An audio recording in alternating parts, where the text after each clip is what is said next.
Hello everyone. तो कैसे हैं आप सब लोग। मेरा नाम है आयुष और मैं आईआईसी बैंगलोर में सीएफडी इंटर्न हूँ in the aerospace engineering department. आज है 7 मार्च 2026 एंड ये ओपन डे है एट आईआईसी बैंगलोर। तो ओपन डे है क्या? ओपन डे एक ऐसा दिन होता है आईआईसी में जहाँ पर आईआईसी अपने सारे गेट्स ओपन कर देता है फॉर जनरल पब्लिक, ताकि वो यहाँ पर आके यहाँ पर लैब्स एंड रिसर्च फैसिलिटीज़ देख पाए। तो आज का मेरा गोल ये रहेगा कि मैं आपको एरोस्पेस इंजीनियरिंग की सारी लैब्स एंड सब कुछ दिखा पाऊँ what aerospace engineering at IIC has to offer to its general public. तो लेट्स गेट स्टार्टेड। तो चलते हैं और देखते हैं एरोस्पेस इंजीनियरिंग डिपार्टमेंट में क्या क्या है। आज वैसे आईआईसी में हर एक डिपार्टमेंट अराउंड 40 to 45 डिपार्टमेंट्स रहते हैं और हर एक डिपार्टमेंट के सारे बच्चे अपना अपना रिसर्च और जो भी लैब्स है, जो भी प्रोजेक्ट्स चालू है, उनके बारे में डिस्कशंस करते हैं। ऑफ कोर्स वही वाले प्रोजेक्ट्स डिस्कस होंगे जो अंडर आईपी नहीं हो, यानी कि जिनको डिस्क्लोज करने में कोई इशू नहीं हो।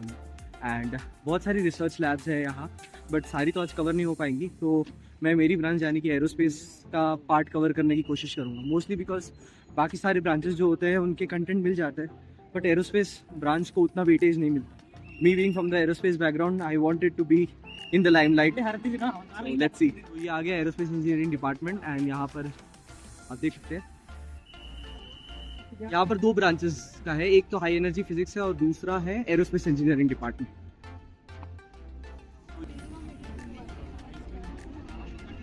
जैसे कि आप लोग देख सकते हैं यहाँ बहुत सारे लोग रहते हैं, क्लोज टू 40 to 50,000 लोग पूरे आईआईसी में आते हैं। ये तो कुछ प्राइवेट कॉलेजेस के लिए नॉर्मल रहेगा, बट आईआईसी में मोस्टली 2 to 3,000 लोग ही रहते हैं ऑन अ यूजुअल बेसिस, तो ये उनके लिए थोड़ा ज़्यादा है and that's why sort of arrangements are there.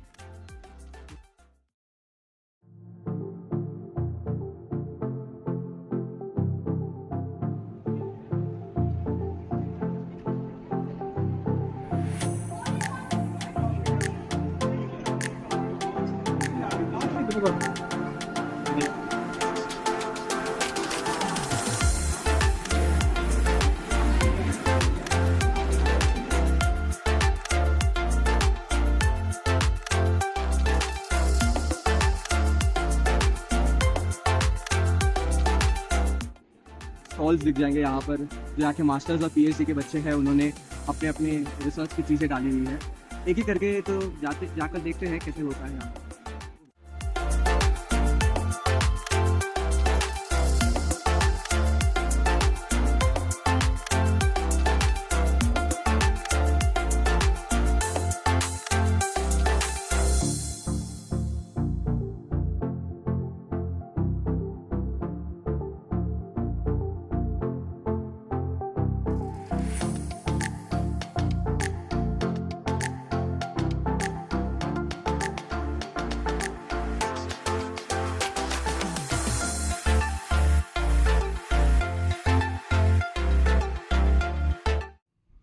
तो अब हम चलते हैं लो स्पीड विंड टनल की तरफ।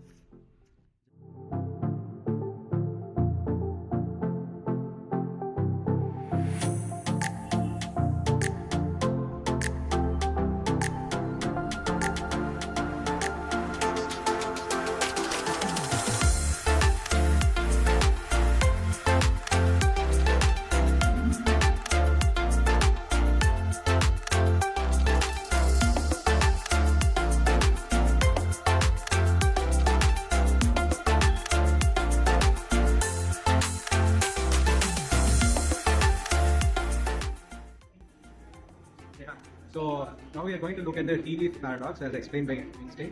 So we know from centrifugal force, if you spin an object with its velocity, there is a force directed outside going by mv squared by r, which is the centrifugal force. So a heavier object will have more centrifugal force. Now the paradox is that T-leaf being dense, once they are stirred, they are should centrifuge out towards the edges of the cup. But counterintuitively, they come towards the center. Now I'm going to demonstrate it with this experiment. I'm going to rotate this water, as you can see. I'm setting it in motion,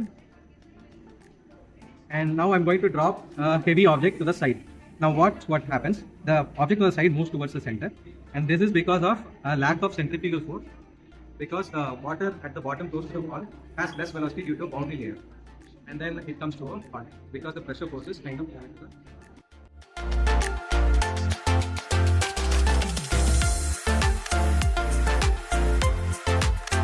trying to explain the role of this horizontal tape, what it does. So the imbalance between gravity and lift causes it to pitch up, but the lift generated by the tail tries to stabilize the flight path. So without tail it should pitch up, and with tail it should stay stable. You can see that.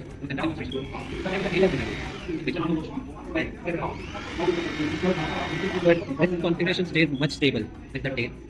That configuration will pitch up like this. So the stability is maintained by तो कैसा लगा wind tunnel आपको? अब यहाँ लो speed wind tunnel तो देख लिया, अब जाते हैं हाइपरसोनिक विंड टनल की तरफ।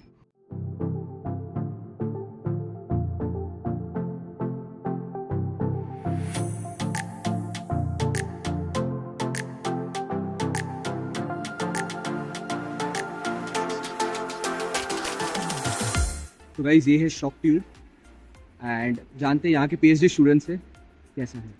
Hi. So we are from the Laboratory of Hypersonics and Shockwave Research in Department of Aerospace Engineering at IAC. So here in this lab we are concentrating on hypersonic flows and hypersonic aerodynamics. We study this via this facility called as the shock tunnel. This entire tube section which you see here is called as a driver and driven sections, and we have this large tank where we keep our model.